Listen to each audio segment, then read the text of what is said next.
Bismillahirrahmanirrahim. Assalamualaikum warahmatullahi wabarakatuh.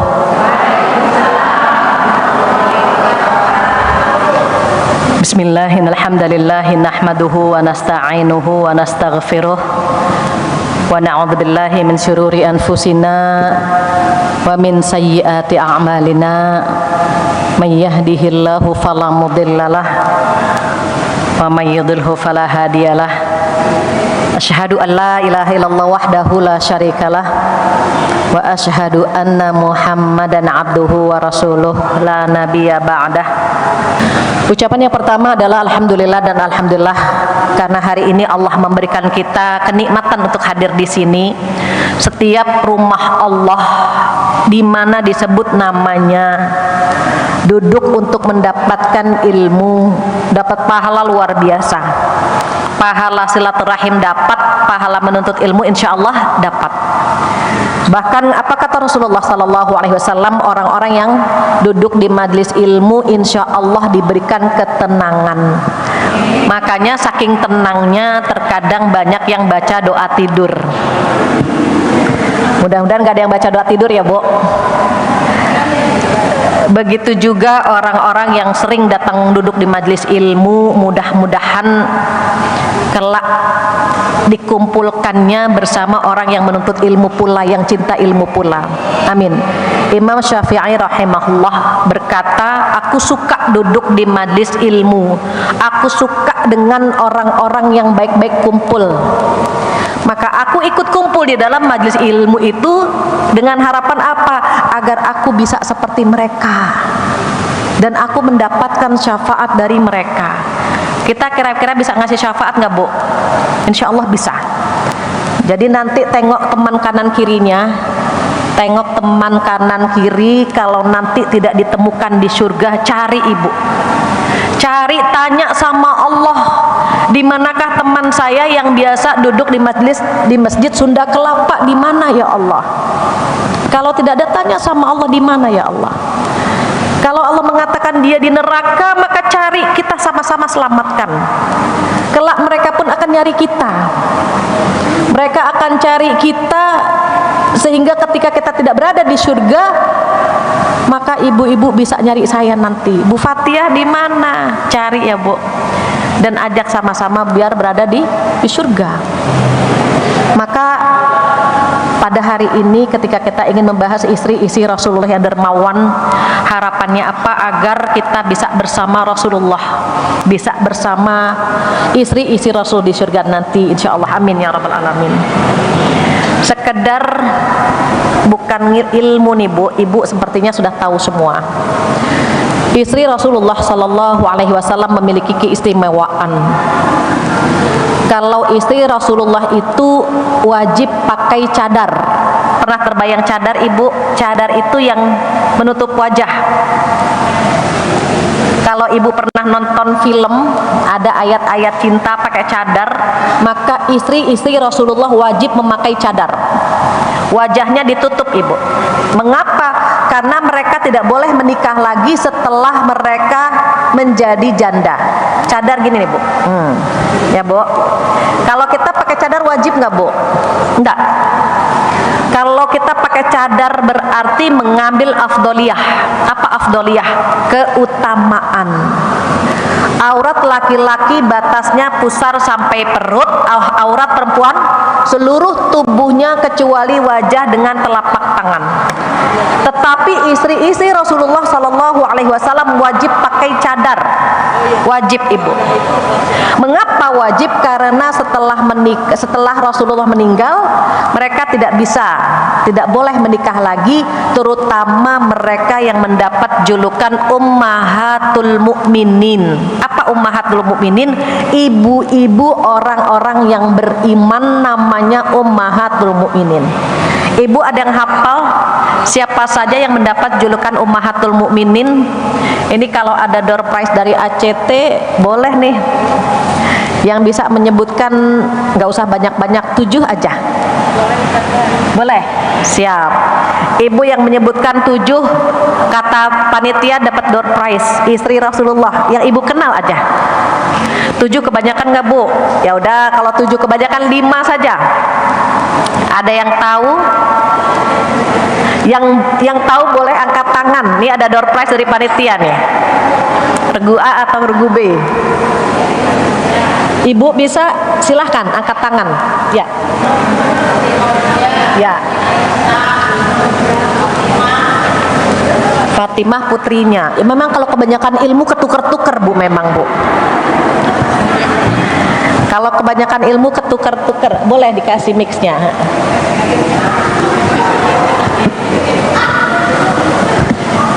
Siapa? Lima. Satu Siti Hadijah, Siti Khadijah, Siti Aisyah, Siti Aisyah. Siti Hawa. Itu istrinya Nabi Adam. Regu B ada, regu B. Iya, silahkan yang jilbab putih. Jilbab putih regu B. Jadi ketuker-tuker ya, isi Nabi dikumpulin semua di situ. Boleh pindah ke kiri, yang baju putih yang di ujung sana.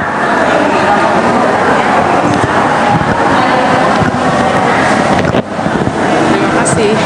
Yang pertama adalah Hadijah, Iya, Saudah, iya. Aisyah, Hafsah, Ummu Habibah, Ummu Salamah. Iya, cukup 5. Boleh dapat door prize-nya ya. Alhamdulillah. Jadi ibu istri Rasulullah Sallallahu Alaihi Wasallam, ada yang meninggalnya lebih dulu dari Rasulullah, ada yang meninggalnya setelah Rasulullah Sallallahu Alaihi Wasallam. Tadi keutamaan istri-istri Rasulullah, apa yang pertama Bu? Yang pertama harus pakai cadar. Yang kedua, tidak boleh menikah lagi. Kalau ibu suami meninggal boleh nikah lagi nggak? Udah ada yang mau Bu? Boleh ya. Istri Rasulullah tidak boleh. Yang ketiga, istri-istri Rasulullah itu tidak boleh meminta uang belanja tambahan. Bu, pernah minta uang belanja tambahan nggak Bu? Sering kata ibu. Boleh nggak Bu kita minta? Boleh, yang penting wajar. Sekedar ngasih tahu aja, ya Allah abang sekarang barang-barang mahal banget. Maksudnya apa Bu? Ngasih tahu aja barang-barang mahal. Kalau istri-istri Rasulullah minta tambahan dan membuat Rasulullah bingung, pusing, itu langsung Bu ditegur. Para sahabat itu langsung bertanya, ya Rasulullah, apa yang membuat engkau bingung melihat engkau termenung seperti ini? Apa kata Rasulullah? Istri-istriku minta belanja tambahan. Langsung Aisyah didatangi ayahnya. Abu Bakar langsung ke rumah Aisyah, Umar langsung ke rumah Hafsah. Bu, ibu hafal nggak dengan khalifah yang 4? Abu Bakar, Umar, Utsman, Ali. Abu Bakar, Umar, Utsman, Ali. Nih Bu, Abu Bakar dengan Umar itu mertua. Ya Bu, Abu Bakar dengan Umar mertua beliau. Abu Bakar ayahnya Aisyah, Umar ayahnya Hafsah. Sementara Utsman dan Ali menantu Rasulullah Sallallahu Alaihi Wasallam. Utsman ini suami dari putri Rasulullah yang bernama siapa Bu? Ruqayyah. Ruqayyah meninggal, turun ranjang nikah sama Ummi Kulsum. Itu Utsman ibu. Apa kata Rasulullah? Kalau ada lagi perempuan, aku nikahkan lagi sama engkau ya Utsman. Jadi Utsman menantu, Ali juga menantu. Suaminya siapa Bu? Ali Bu. Betul, suami dari Fatimah radhiyallahu anha. Maka ketika para istri Rasulullah minta uang tambahan, beliau bingung. Para sahabat langsung, benarkah kamu meminta uang tambahan? Maka turun surat di Al-Ahzab, kalau mau minta tambahan belanja dikasih, tapi setelah itu diceraikan. Dikasih, tapi setelah itu diceraikan. Kalau milih Allah dan Rasul nggak dikasih tambahan, Bu, tetapi dipertahankan. Nah, dari ayat ini terseleksilah, terpilihlah istri-istri Rasulullah yang mendapat julukan Ummahatul Mukminin. Gitu ya, Bu. Dari ayat itu terseleksi, terpilih mana yang memilih Allah dan Rasulnya dan mana yang memilih dunia beserta harta lainnya. Yang meminta dunia dikasih tapi diceraikan, begitu. Yang memilih Allah dan Rasul dipertahankan, gitu ya, Bu. Kenapa? Nggak boleh milih dunia, nggak boleh. Jadi istri-istri Rasulullah kalau melakukan kebaikan pahalanya 2 kali lipat, kalau melakukan dosa dosanya juga 2 kali lipat. Disitulah para istri-istri Rasulullah begitu banyak beribadah, diantaranya sedekah, gitu ya, Bu. Ibu kalau bulan Ramadan pahala dilipat gandakan, rajin sedekah nggak? Rajin. Rajin baca Quran nggak, Bu? Rajin. Rajin sholat taraweh? Rajin. Mengapa? Pahalanya dilipat gandakan. Nah, istri Rasulullah baik di bulan Ramadan ataupun di luar Ramadan, kalau bikin akal atau bikin berbuat baik, pahalanya 2 kali lipat. Berbuat dosa, dosanya 2 kali lipat. Kira-kira milih yang mana tuh, Bu, mereka, Bu? Milih berbuat baik. Kita saja manusia biasa kalau pahala dilipat gandakan pasti milih berbuat baik kan, Bu? Ngantuk kita tahan, baca Quran kita banyakin, walaupun ngebet terus, Bu, ngebet terus, tapi kita tahan ngantuk kita. Apalagi istri-istri Rasulullah Sallallahu Alaihi Wasallam. Maka dari contoh yang terbaik istri-istri Rasulullah itu selalu bersedekah, dan sedekahnya kata Rasulullah apa?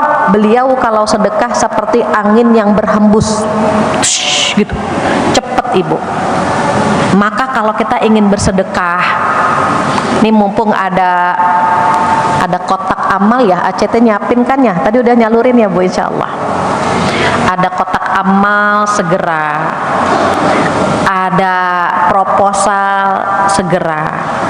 Kenapa? Orang kalau mau meninggal, apa yang diperlihatkan oleh Allah Subhanahu wa Ta'ala saat sakaratul maut? Ibu perhatikan orang meninggal, Ibu perhatikan saat dia meninggal bagaimana wajahnya. Pernah lihat orang sakaratul maut nggak, Bu? Orang sakaratul maut itu diperlihatkan oleh Allah semua amalnya. Ada sahabat bernama Sya'ban. Sya'ban itu kalau sholat 5 waktu selalu berada di pojok sebelah kanan masjid ya, Bu. Rasulullah hafal itu. Suatu hari Rasulullah akan sholat subuh, nggak ada Sya'ban, Bu. Ditengok, ini kok tempatnya Sya'ban kosong. Maka beliau bertanya, di manakah Sya'ban? Adakah yang tahu rumah Sya'ban? Ada sahabat angkat tangan, saya tahu ya Rasulullah. Kalau begitu setelah sholat subuh selesai kita ke rumah Sya'ban. Akhirnya, Bu, beliau sholat subuh selesai langsung, Bu, mencari rumah Sya'ban. Ternyata perjalanan menuju ke rumahnya Sya'ban, Bu, jauh sekali, Bu. Menempuh waktu 1 jam. 1 jam ke rumah Sya'ban. Berarti Sya'ban kalau sholat 5 waktu ke masjid butuh waktu 2 jam pulang pergi. Berangkatnya 1 jam, pulangnya 1 jam. Sampai di rumah Sya'ban, Rasulullah bertanya, Ibu, apakah ini rumah Sya'ban? Iya. Sya'ban kemana ya hari ini? Saya tidak melihatnya. Apa kata istrinya? Ya Rasulullah, Sya'ban meninggal dunia. Yang menghentikan Sya'ban ke masjid adalah kematian. Ketika beliau meninggal dunia tidak bisa hadir ke masjid. Akhirnya Rasul bertanya, Ibu, adakah pesan Sya'ban? Ada wasiat nggak dari Sya'ban begitu? Apa kata istrinya? Tidak ada ya Rasulullah. Tapi Sya'ban seakan-akan menyesal 3 kali. Dalam sakaratul mautnya Sya'ban menyesal 3 kali, Ibu. Apa yang pertama? Sya'ban berkata, coba lebih jauh lagi, begitu. Kenapa ya Rasulullah? Kenapa Sya'ban menyesal? Mengatakan coba lebih jauh lagi. Apa kata Rasulullah? Sya'ban ketika diperlihatkan pahala ke masjid, ternyata pahalanya luar biasa, Ibu. Padahal dari rumah Sya'ban ke masjid berapa jam, Bu? 1 jam. Ternyata pahalanya besar. Sya'ban bilang coba lebih jauh lagi biar pahalanya lebih banyak lagi. Ibu tadi ke masjid berapa jam, Bu? 30 menit, 50 menit. Ada yang 1 jam? Nggak ada. Terus naik mobil lagi ya, Bu? Naik mobil, naik ojol. Ada yang jalan kaki? Nggak ada. Sya'ban jalan kaki, makanya pahalanya diperlihatkan luar biasa. Maka beruntung kalau kaki kita masih diajaknya gampang ke masjid, pahalanya insya Allah besar. Lantas apa yang kedua kata Rasulullah? Yang kedua Sya'ban teriak menyesal, coba aku kasih yang baru, begitu. Kenapa ya Rasulullah? Beliau ternyata ketika berangkat ke masjid di musim dingin, beliau bertemu dengan bapak-bapak yang lagi kedinginan, Ibu. Bu, musim dingin nggak, Bu? Ibu pakai jaket nggak? Kapan? Sya'ban ke masjid pakai jaket, tapi jaket yang di luar jaket lama, baju dalamnya baju baru. Ternyata saat pergi ke masjid ada seorang bapak tua kedinginan. Akhirnya jaketnya Sya'ban dilepas, dikasih ke bapak tua itu. Ternyata pahala memberi pakaian untuk menghangatkan badan seorang saudaranya, seorang hamba Allah, pahalanya besar. Apa kata Sya'ban? Coba aku kasih yang baru. Yang bekas saja pahalanya besar, apalagi yang baru. Sekarang, Bu, kalau di luar negeri, Afghanistan, Pakistan, Palestina, ini lagi musim dingin nih, Bu. Musim dingin yang terkadang dinginnya sampai nusuk ke tulang. Kalau kita punya baju layak pakai, kita kasih ke saudara kita, atau kita kasih mentahnya. Waduh, Masya Allah nih, orang Palestina lagi kedinginan, sisihkan sedikit rezeki kita, maka di hari kiamat akan Allah hangatkan badan kita. Amin. Jadi kalau kita punya baju layak pakai, Ibu tolong diperiksa di lemari.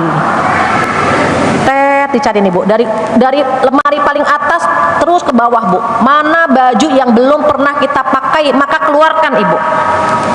Keluarkan, kasih saudara-saudara kita yang membutuhkan.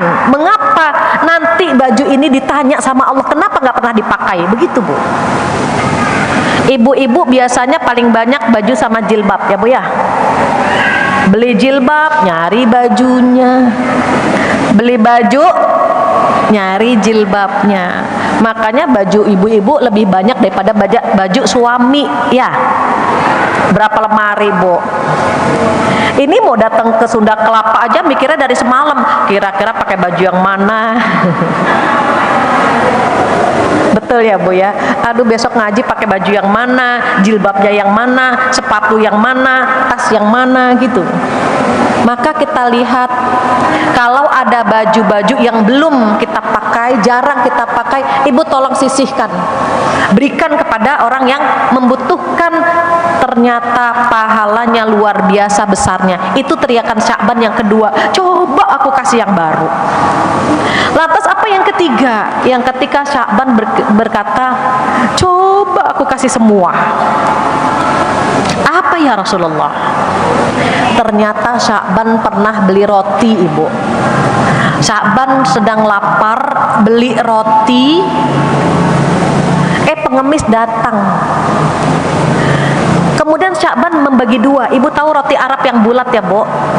Agak seperti cepati, prata gitu. Nan, bulat ya roti Arab itu besar.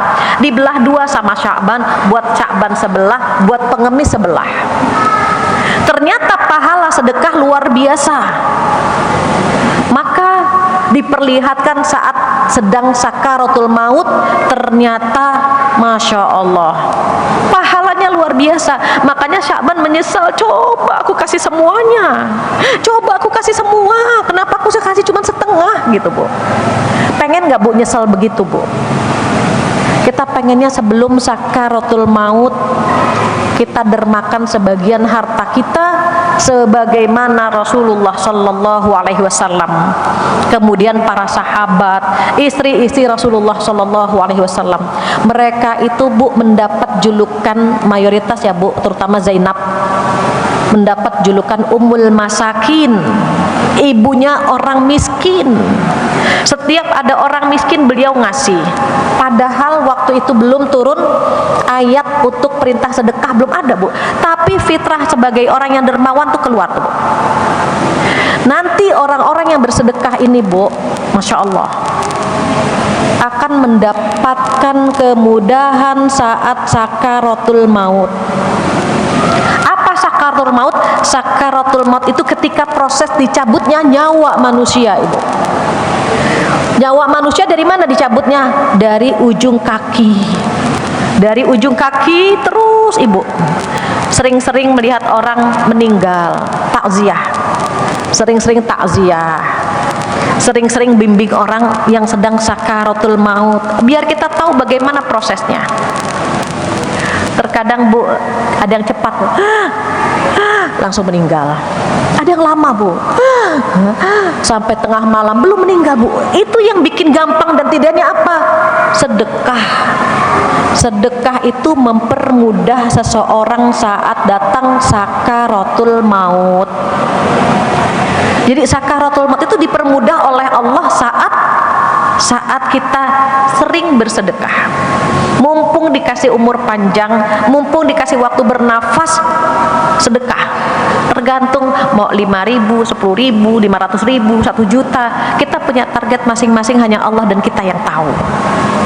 Maka itu manfaat sedekah, mempermudah kematian. Apa yang kedua? Ibu perhatikan Rasulullah Shallallahu Alaihi Wasallam itu saat meninggal, Ibu, saat meninggal, padahal malaikat ngambilnya halus sekali, Bu, halus. Bagaimana tidak kekasih Allah? Rasulullah itu kekasih Allah, saat dicabut nyawa itu lembut sekali ngambilnya. Tapi beliau meringis kesakitan sampai malaikat nggak tega menatap wajah beliau. Malaikat Jibril memalingkan wajah saat sakaratul maut, saat Rasulullah dicabut nyawanya, malaikat Jibril memalingkan wajah. Dan Rasulullah bertanya, ya Jibril, engkau palingkan wajahmu ya Jibril. Engkau tidak mau menatapku ya Jibril, apa engkau marah kepadaku ya Jibril? Tidak, kata Jibril. Lantas mengapa engkau palingkan wajahmu? Apa jawab Jibril? Aku tak tega melihat engkau kesakitan ya Rasulullah. Aku gak sanggup melihat engkau kesakitan ya Rasulullah. Itu diambilnya lembut, beliau masih kesakitan, Ibu. Apa kata Rasulullah? Ya Jibril, apakah dicabut nyawa sakit ya Jibril? Sakit. Apa kata Rasulullah? Kalau begitu izinkan aku menanggung semua rasa sakit umatku. Aku yang tanggung ya Jibril. Aku cinta umatku, aku sayang umatku, maka apa? Aku siap menanggung semua rasa sakit umatku. Tapi ternyata tidak diizinkan. Maka berharap apa? Saat kita sedekah, Allah mempermudah kita untuk sakaratul maut. Rasulullah saja kesakitan, Ibu, apalagi kita. Tetapi dengan sedekah, insya Allah Allah akan memberikan kematian yang indah buat kita. Amin ya Rabbal Alamin. Insya Allah kita semuanya husnul khotimah. Amin. Itu yang pertama, sedekah, Ibu. Yang kedua apa? Yang kedua, sedekah itu mampu meredam murkanya Allah. Allah kalau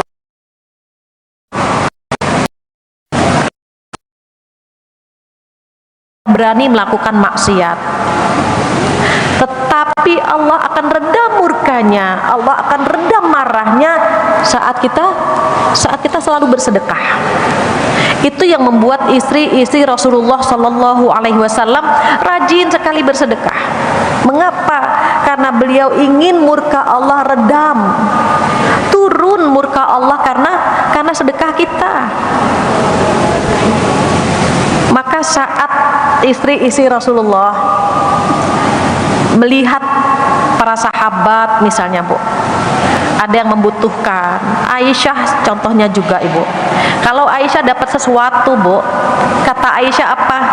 Kumpulkan Aisyah, kumpulin di satu tempat gitu, Bu, dikumpulin, nanti sama Aisyah apa? Diberikan kepada fakir miskin. Setiap uang yang beliau dapat dikumpulkan dan diberikan kepada fakir miskin.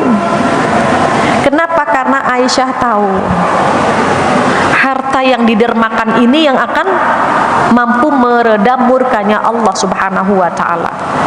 Itu yang keberapa, Bu? Yang kedua. Yang ketiga, apa manfaat sedekah?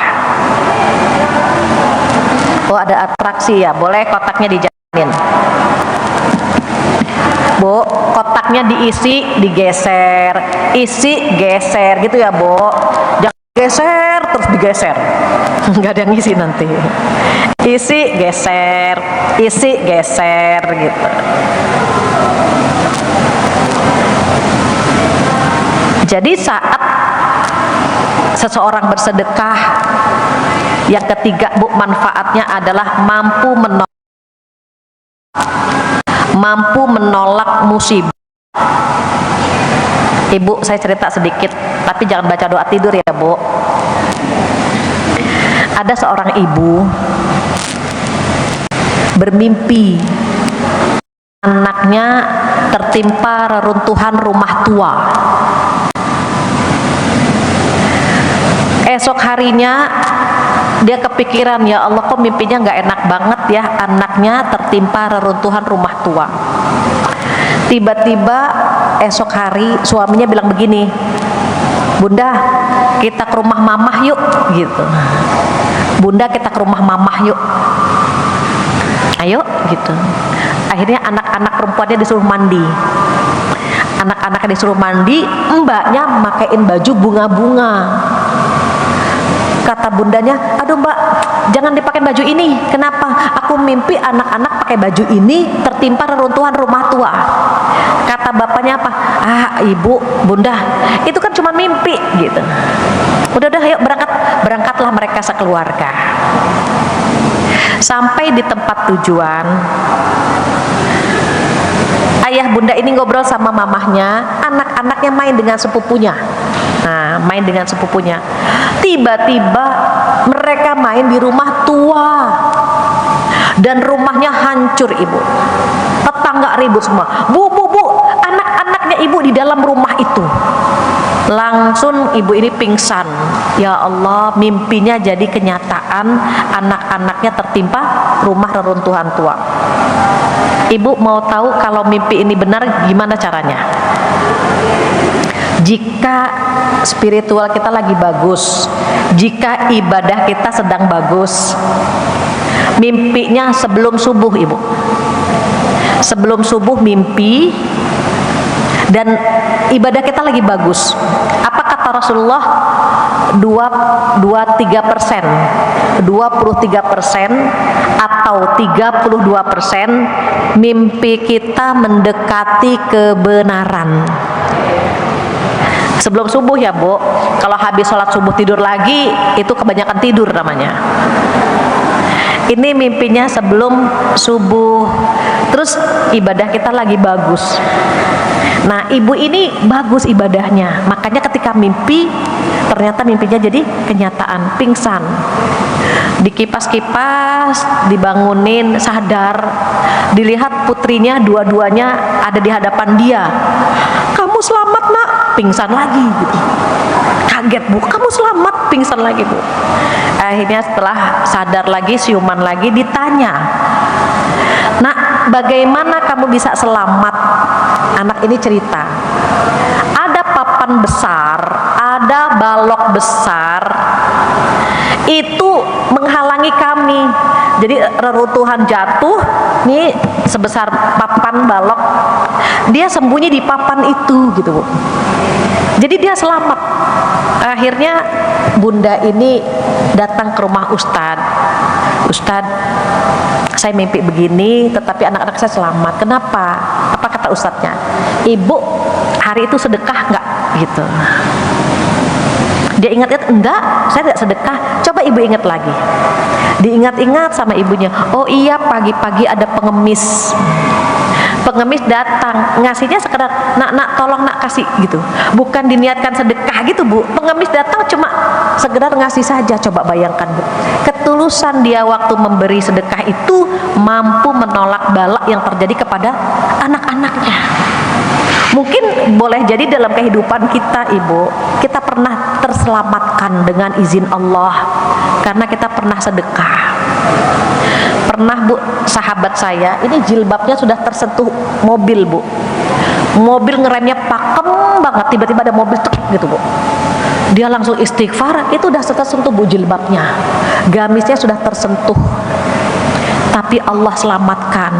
Saya bilang boleh jadi karena sedekahmu hari ini.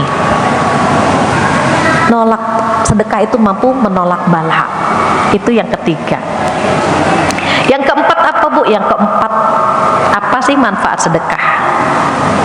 Allah akan ganti dengan berpuluh-puluh kali lipat, atau beratus kali lipat, atau beribu kali lipat. Mengapa? Karena Allah yang berhak melipat gandakan sedekah kita. Rezeki itu ada 3 macam Ibu. Rezeki ada berapa macam Bu? Ada 3. Apa yang pertama? Rezeki dasar. Badan sehat itu namanya rezeki dasar. Kalau sakit bisa datang ke sini nggak Bu? Kalau sakit bisa kerja nggak? Nggak. Maka rezeki dasar itu badan sehat. Ketika badan kita sehat, perbanyak sujud, tempelkan dahi kita di bumi Allah. Kita berbisik di bumi, Allah akan nembus ke langit Ibu. Perbanyak nempelin dahi itu di bumi, berbisik di bumi, subhana rabbiyal a'la. Doa Ibu. Berbisik ke bumi, tembus ke langit. Karena saya perhatikan wajah-wajah ibu nih, wajah-wajah bermasalah semua nih. Ya Bu, punya masalah kan Bu? Punya. Ada yang masalahnya di utang belum lunas-lunas. Ada yang pangeran belum kunjung tiba. Ya Allah, pangeran berkuda kapan menjemput? Nungguin pangeran belum datang-datang. Padahal pengen banget ada pangeran ya Bu ya, yang punya kriteria 3T. Apa 3T? Takwa, tampan, tajir. Pengen kan? Terus belum kunjung tiba gimana? Itu ujian ya Bu. Ada yang diuji lewat suami. Suaminya lincah banget Bu, nggak pulang-pulang. Atau ya, oke. Nanti ketika diuji, saat itu Allah menggugurkan dosa. Maka rizki yang kedua namanya rizki standar. Diingat ya Bu, rizki pertama apa tadi Bu? Rizki dasar, badan sehat itu rezeki. Yang kedua, rizki standar. Rizki standar yang bagaimana? Yang bisa kita tebak setiap bulan namanya rizki standar. Ada 4 macam ya Bu, rizki ada 4 macam. Maaf tadi lupa 4. Misalnya begini, setiap bulan dapat uang sekian, itu rizki standar. Dari kantor sekian, dari suami sekian, dari cicil dari kontrakan sekian, dari jualan jilbab sekian, itu namanya rizki standar. Ada rizki nomor 3. Rizki nomor 3 adalah rizki orang-orang yang bersyukur. karena dia bersyukur ditambah lagi sama Allah. La in syakartum la azidannakum wa la in kafartum inna adzabi lasyadid. Barang siapa yang bersyukur nih akan aku tambah, kata Allah, akan aku tambah. Dan barang siapa yang kufur dengan nikmatku maka azabku pedih. Jadi kalau dulu nggak punya rumah, sekarang punya rumah, itu rezeki orang bersyukur. Dulu nggak punya kendaraan, sekarang punya kendaraan, itu rezeki orang bersyukur. Dulu, mohon maaf ibu, dulu nggak ada pakaian yang bagus, sekarang ada, ya bu, itu rezeki orang bersyukur. Baru yang terakhir, rezeki dari arah yang tidak terduga, yaitu rezeki orang-orang bertakwa. Saya ulang, pertama rezeki dasar, kedua rezeki standar, ketiga rezeki orang-orang bersyukur, yang keempat rezeki orang-orang bertakwa. Gimana caranya? Kata Allah, wa may yattaqillaha yaj'al lahu makhraja wa yarzuqhu min haitsu la yahtasib. Barang siapa yang bertakwa kepada Allah, Allah akan berikan solusi dari masalah hidupnya. Dan Allah akan kirim rejeki dari arah yang tidak terduga. Orang yang bersedekah, nah itu bu, orang yang bersedekah, orang yang rajin duha, orang yang rajin baca surat Al-Waqiah, itu rizkinya diantar dari arah yang tak terduga. Rajin-rajin sholat duha, rajin baca surat Al-Waqiah, rajin sedekah, rajin membantu berbagi kebaikannya bu, rajin meringankan beban orang, maka Allah akan memberikan rezeki dari arah yang tak terduga. Alhamdulillah, nggak terasa jam 11 ya bu. Karena sudah jam 11, kita lanjutkan dengan ngobrol-ngobrol. Mudah-mudahan apa yang kita dapatkan hari ini bermanfaat, dan mudah-mudahan jika ada waktu kita bisa ngobrol-ngobrol sama-sama. Itu saja, wabillahi taufiq wal hidayah. Assalamualaikum warahmatullahi wabarakatuh. Waalaikumsalam warahmatullahi wabarakatuh. Syukran jazakillah khair Umi. Dan sekarang saya akan bacakan nih, mungkin dari panitia sudah bisa disampaikan. Jadi tanya jawab ini adalah kita kurang lebih akan kasih 3 tanya jawab yang sudah dikurasi ya ibu-ibu sekalian daripada grup ataupun yang menyimak via YouTube channel. Masya Allah, karena ini kan feel-nya nih Bu Ustazah, kita hadir langsung ke sini, jadi silakan jamaah yang ingin bertanya mungkin bisa ya yang kanan dulu. Ini front row ya. Masya Allah. Dengan Ibu siapa? Majelis Takliman Lestari Absari. Ini bukan Assalamualaikum warahmatullahi wabarakatuh. Perkenalkan, nama saya Sri Lestari. Yang saya ingin tanyakan Ustazah, gini Ustazah, kita sebagai wanita, biasanya wanita yang sudah bersuami itu memiliki suami dan anak itu kan biasanya kita menafkahi anak, kewajiban suami ya Ustazah ya. Nah, tapi kalau misalnya dari suaminya itu tidak mencukupi dalam hal pemberian nafkah, apakah istri itu boleh membantu suaminya dalam hal nafkah? Nah, yang saya ingin tanyakan di sini adalah apa hukumnya bila seorang istri mencari nafkah Ustazah? Gitu saja Ustazah. Waalaikumsalam warahmatullahi wabarakatuh. Waalaikumsalam warahmatullahi wabarakatuh. Saya tampung dulu atau langsung dijawab aja Bu Ustazah? baik ibu-ibu solehah. Ini kalau jamaahnya wanita solehah begini memang, insya Allah. Jadi begini, kewajiban mencari nafkah itu tugasnya siapa Bu? Ibu jawab suaminya pede banget, suami gitu ya. Syukur nggak di telinganya langsung, suami. Kewajiban memberi nafkah, kewajiban mencari nafkah itu kewajiban suami. Dalam agama Islam, perempuan dimanja sekali. Ketika belum nikah yang ngasih nafkah siapa Bu? Ayah kita. Setelah menikah yang ngasih nafkah siapa? Suami. Kalau sudah tua yang ngasih nafkah siapa? Anak laki-laki. begitu ya Bu, atau paman atau begitu Bu. Terus semua laki-laki. Bagaimana jika ternyata, mohon maaf, suami bekerja tetapi income-nya tidak mencukupi, atau suami bekerja tetapi mohon maaf tidak bisa memiliki sandang, pangan, papan, kontrak terus gitu. Istrinya ingin ada perbaikan. Ketika istri bekerja, boleh nggak Bu? Boleh. Tapi syaratnya, nah S dan K berlaku. Apa syaratnya? Yang pertama harus izin suami terlebih dahulu. Para istri tidak boleh keluar rumah tanpa izin suaminya, nggak boleh. Abang, saya boleh kerja nggak? Kenapa? Emang yang abang kasih 20 juta kurang gitu misalnya? Enggak kurang sih bang, pas-pasan aja buat biaya ini itu gitu ya Bu. Nah, pengen punya rumah kan, kita kan pengen punya rumah bang, pengen punya kendaraan, saya boleh nggak? Oh ya boleh, izin itu yang pertama.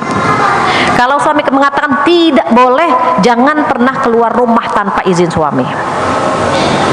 Itu yang pertama, izin. Kedua apa? Yang kedua, cari harta yang halal dengan meluruskan niat. Cari harta yang halal dengan meluruskan niat.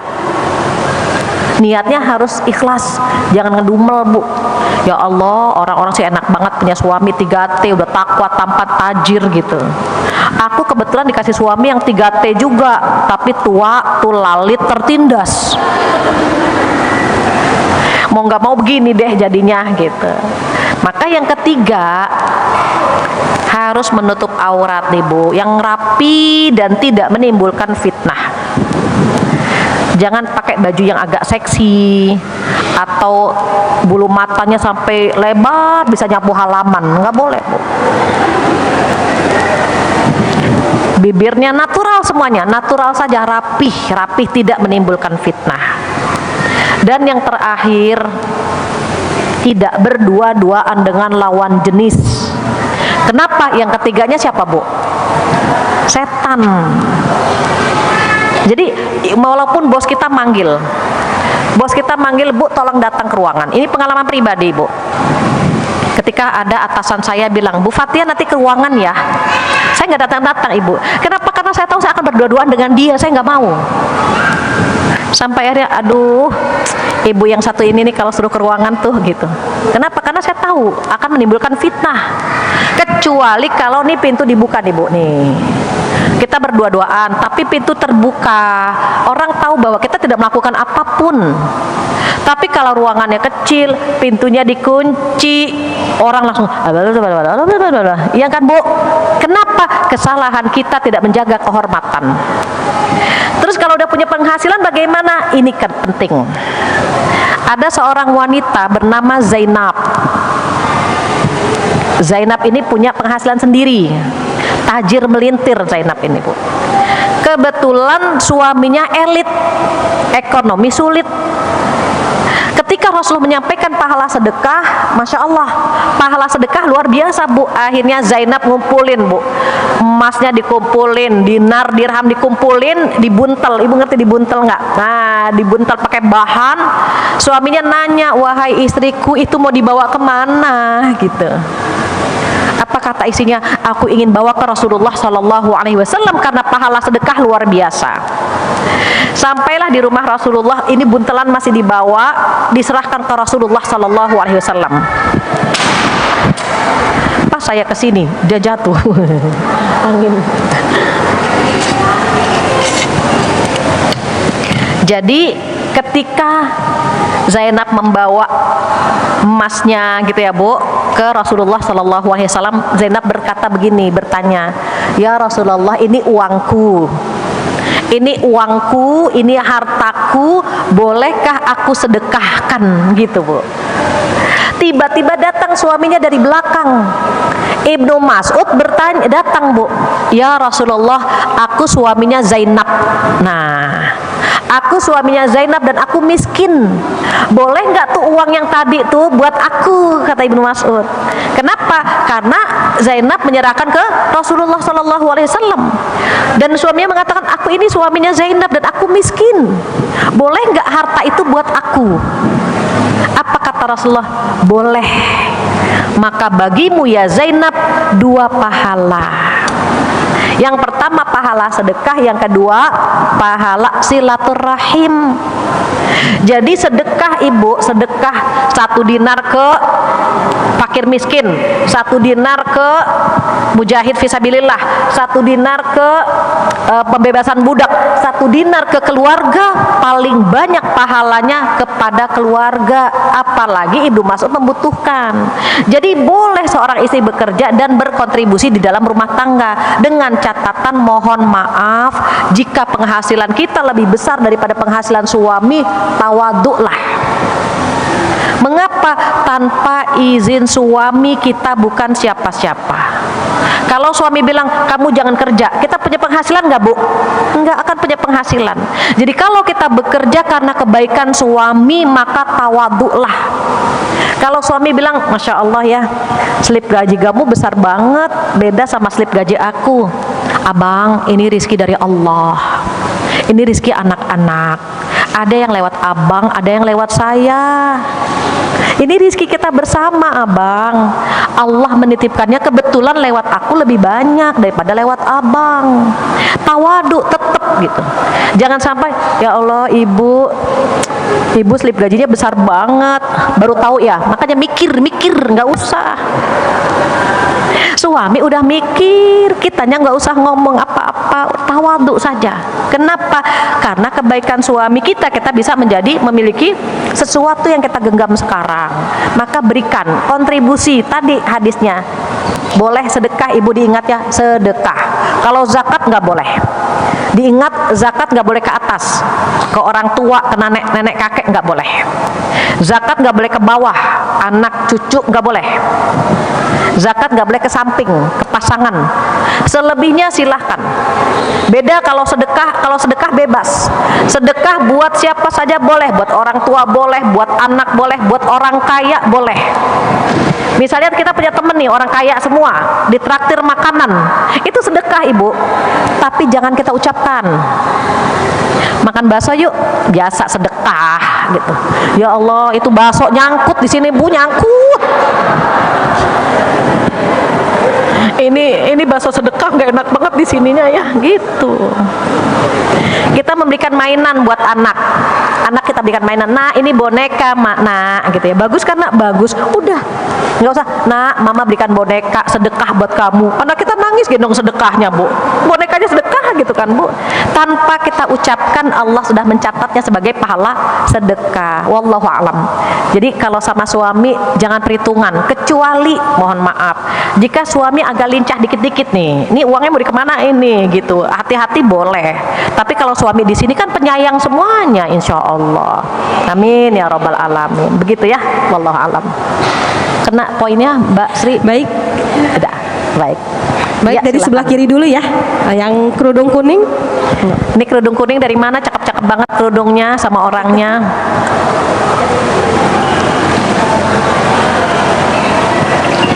Silahkan. Berdiri.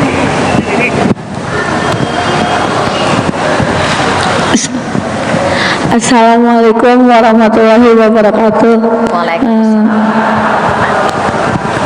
Saya Ismailwati dari Majelis Taklim Tilawatil Quran Petamburan.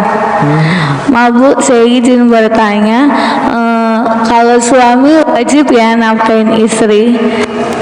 Suami kenapa? Suami wajib nafkahin istri. Suami wajib nafkahin istri. Ya, kan hukumnya wajib ya Bu. Biasanya suami itu kelihatan kayak keberatan gitu. Bagaimana sikap istri terhadap suaminya begitu? Oke. Assalamualaikum warahmatullahi wabarakatuh. Waalaikumsalam. Sudah jelas ya Ustazah ya? Memantul ya. Iya, kan kalau suami itu wajib menafkahi istri. Bagaimana kalau sikap suami itu keberatan, seakan-akan keberatan begitu ya, Seakan-akan. menafkahi istri? Baik. ketika seorang suami keberatan menafkahi istri dan keluarganya, boleh sesekali ditanya, abang dulu siap nikah nggak gitu. Abang siap nikah nggak ya bang, dulu ya bang gitu. Kalau siap nikah, konsekuensinya suami A, B, C, D, istri A, B, C, D. Ketika kita siap, insya Allah tidak ada lagi keberatan di antara kita. Mengapa bersama pasangan surga lebih dekat? Ibu, menikah itu tidak seindah drama Korea dan tidak sesederhana rumah makan. Jadi kalau rumah makan sederhana kan banyak tuh, rumah tangga tidak sesederhana rumah makan. Menikah itu menemukan dua aku. Kita bawa aku, suami bawa aku. Berarti bagaimana ketika ada dua aku, menikah dilebur menjadi kami, menjadi kita. Jadi kalau misalnya suami merasa keberatan, kita menggunakan bahasa kita. Mas atau abang, kita sekarang sudah menikah, maka mas jangan keberatan memberi nafkah kepada saya, dan saya insya Allah tidak keberatan taat kepada abang. Begitu. Jadi taat itu sebuah keniscayaan ketika kita menikah. Mohon maaf ya Bu, ibu-ibu di luar itu banyak yang bertanya begini, Bu Fatia, kalau suami nggak ngasih nafkah kita wajib taat juga gitu? Nah, ya banyak yang bertanya gitu. Suami nggak ngasih nafkah terus kita wajib taat gitu? Gitu. Bu Fatia, suami saya nggak sholat terus kita wajib taat gitu? Nah, ketika kita statusnya menjadi seorang istri, maka taat itu sebuah kewajiban. Entah itu suami ngasih nafkah atau tidak ngasih nafkah, suami sholat atau tidak sholat, maka kewajiban istri apa? Taat selama tidak melanggar Allah. Maka kita sampaikan, saya insya Allah nggak keberatan taat kepada abang. Abang tolong jangan keberatan memberikan nafkah kepada saya akan berterima kasih berapapun yang akan abang berikan untuk saya, karena itu rezeki dari Allah melalui abang. Begitu. Jadi uang belanja yang dititipkan dari suami, ibu, suami ngasih uang nafkah kepada kita, itu titipan dari Allah melalui dia. Ada suami yang masya Allah ya Bu, dermawan banget. Kurang mah, kasih. Mah jangan lupa ya, uang yang kemarin itu buat belanja, uang mama ada lagi kok, gitu. Ada suami yang masya Allah Bu, ini dia ngasih nafkah 2, ini buat di rumah, ini buat mama. Mungkin mama nanti mau jalan-jalan, mau ke salon, mau makan bakso, ini uang mama jangan dipakai buat yang lain. Ada juga yang apa? Mah, itu atur aja, udah atur semuanya atur gitu. Ya kan Bu? 1001 macam istri dan 1001 macam suami. Maka istri yang paling baik adalah yang pandai bersyukur dengan suaminya. Dan suami yang paling baik adalah yang paling royal sama istrinya. Gitu ya Bu, kuncinya itu. Paling royal sama istri, kita paling pandai bersyukur kepada suami. Wallahu a'lam. Begitu ya, insya Allah. Ya, insya Allah. Satu pertanyaan lagi ya, satu terakhir. Yang ini sebelah sini. Silakan.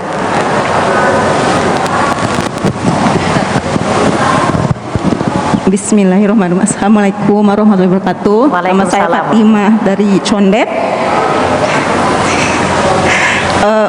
Mau tanya bagaimana menyikapi suami yang minta izin untuk menikah lagi supaya bisa ikhlas lahir dan batin.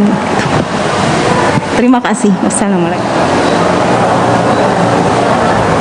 Kok kesini mantul ya? Pertanyaannya berat nih Bu. Bagaimana cara ikhlas dan ridho kalau ketika suami meminta izin menikah lagi, begitu ya? Bagaimana izin mau nikah lagi? Ya. Oh, yang rame yang sebelah kiri Bu. MC-nya juga Bu. Monggo Bu. Ibu-ibu, Kalau suaminya izin mau nikah lagi, jawabannya apa?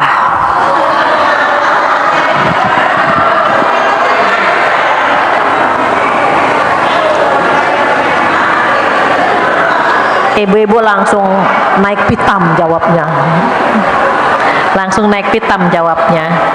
Gini, ayah, kalau ayah ingin menikah lagi, tolong kasih waktu sama ibu 3 hari atau 1 minggu untuk ibu sholat istikharah. Begitu.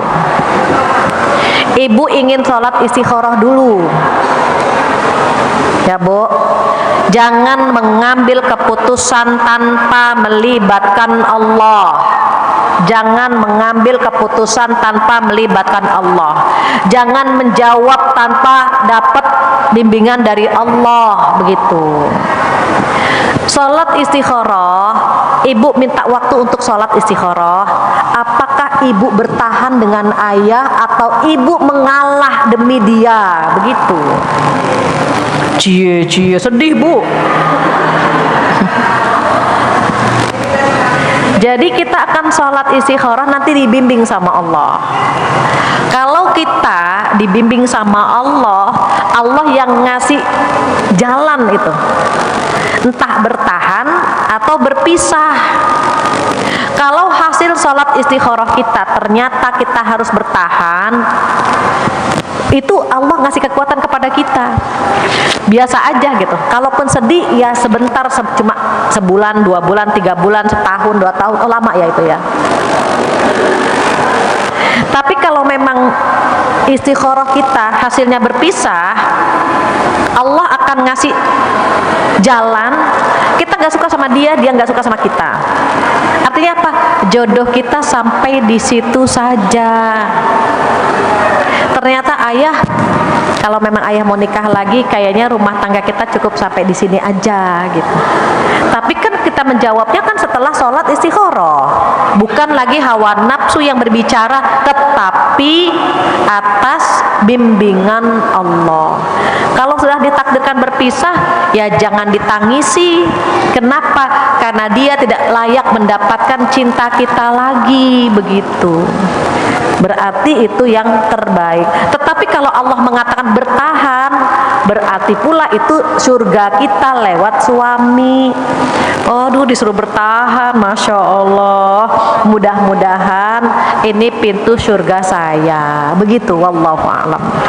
Baik, Ya. Masya Allah. Baik Bu, karena kita sudah menjelang zuhur nih, karena Mendekati keterbatasan zuhur. waktu, Oh, boleh? Ibu mohon maaf. Iya. Kita ke kesimpulan dan doa penutup, mangga. Baik. Ibu-ibu yang dirahmati oleh Allah Subhanahu wa taala, mohon maaf kalau tidak semua pertanyaan bisa saya tampung hari ini. Namun anugerah yang luar biasa.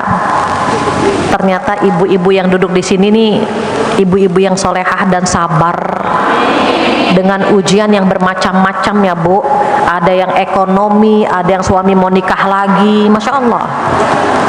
Ada juga suami yang keberatan ngasih nafkah ya Bu ya. Mudah-mudahan di majlis ini Allah memberikan kita kekuatan, Allah memberikan kita kesabaran menghadapi ujian-ujian Allah. Mengapa? Karena saat Allah menguji kita, ada 2 kemungkinan yang akan Allah berikan kepada kita. Apa yang pertama? Yang pertama, Allah menghapus dosa-dosa diri. Yang kedua, Allah meningkatkan derajat kita di sisinya. Jadi perhatikan pohon. Ibu, pohon di luar ada daun kuningnya kan? Nah, daun-daun kuning itu digoyang Bu. Jatuh nggak Bu? Kata Rasulullah, dosa kita itu digugurkan dengan ujian, dengan getaran, sebagaimana pohon-pohon yang daunnya kuning digoyang. Jatuh kan Bu? Jatuh daun kuningnya.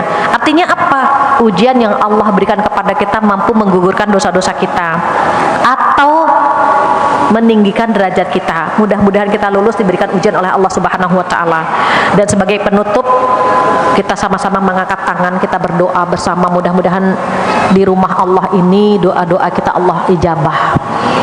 Sebelum kita menutup dengan doa, kita baca Al-Fatihah terlebih dahulu. Mudah-mudahan yang sedang sakit Allah sembuhkan, yang punya masalah Allah selesaikan masalahnya, yang punya hajat Allah kabulkan hajatnya, yang sedang punya hutang Allah berikan rizki mampu melunasi hutang-hutangnya, dan saudara kita di Palestina dan di negara-negara Islam yang lainnya Allah bantu, Allah berikan kekuatan. Mudah-mudahan kita salah satu yang membantu mereka dan menjadi pemberat timbangan. Ala hadhihi niyah wa likulli shalihah. Al-Fatihah. A'udzu billahi minasyaitonir rajim. Bismillahirrahmanirrahim. Alhamdulillahi rabbil alamin. Arrahmanir rahim. Maliki yaumiddin. Iyyaka na'budu wa iyyaka nasta'in. Ihdinas siratal mustaqim. Siratal ladzina an'amta 'alaihim ghairil maghdubi 'alaihim waladdallin. Amin. Bismillahirrahmanirrahim. Alhamdulillahi rabbil alamin.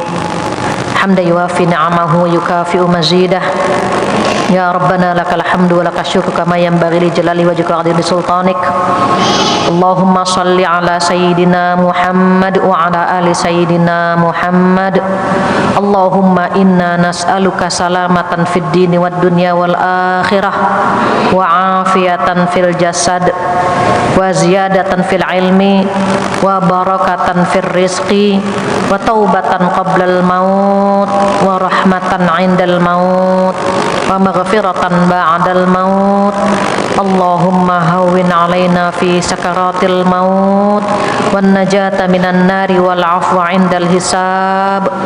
Ya Allah, ya Tuhan kami, jadikanlah pertemuan ini pertemuan yang penuh dengan ridha-Mu ya Allah, dan jadikanlah perpisahan kami perpisahan yang penuh dengan ampunan-Mu ya Allah. Ya Allah yang maha pengasih tak pilih kasih, yang maha penyayang tak pilih sayang, satukanlah hati-hati kami ya Allah, satukanlah niat kami ya Allah, kumpulkanlah kami dalam syurga-Mu ya Rabb.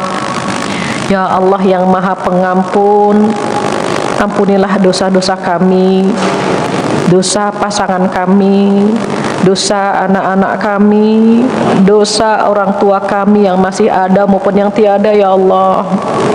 Jika orang tua kami masih ada, bahagiakan hidupnya ya Allah, panjangkan umurnya ya Allah, berikanlah kemudahan dalam hidupnya ya Allah.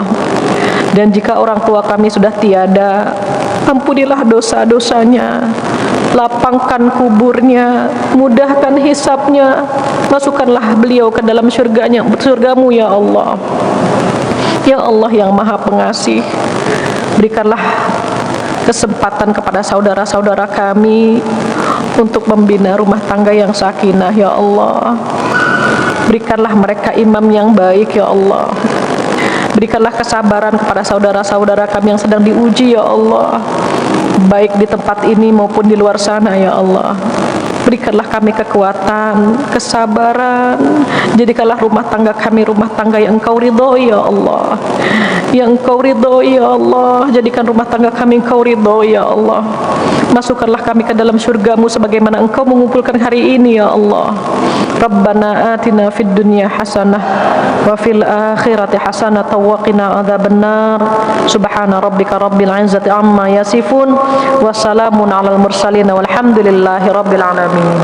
Amin amin ya rabbal alamin. Kita tutup dengan doa penutup majelis bersama-sama.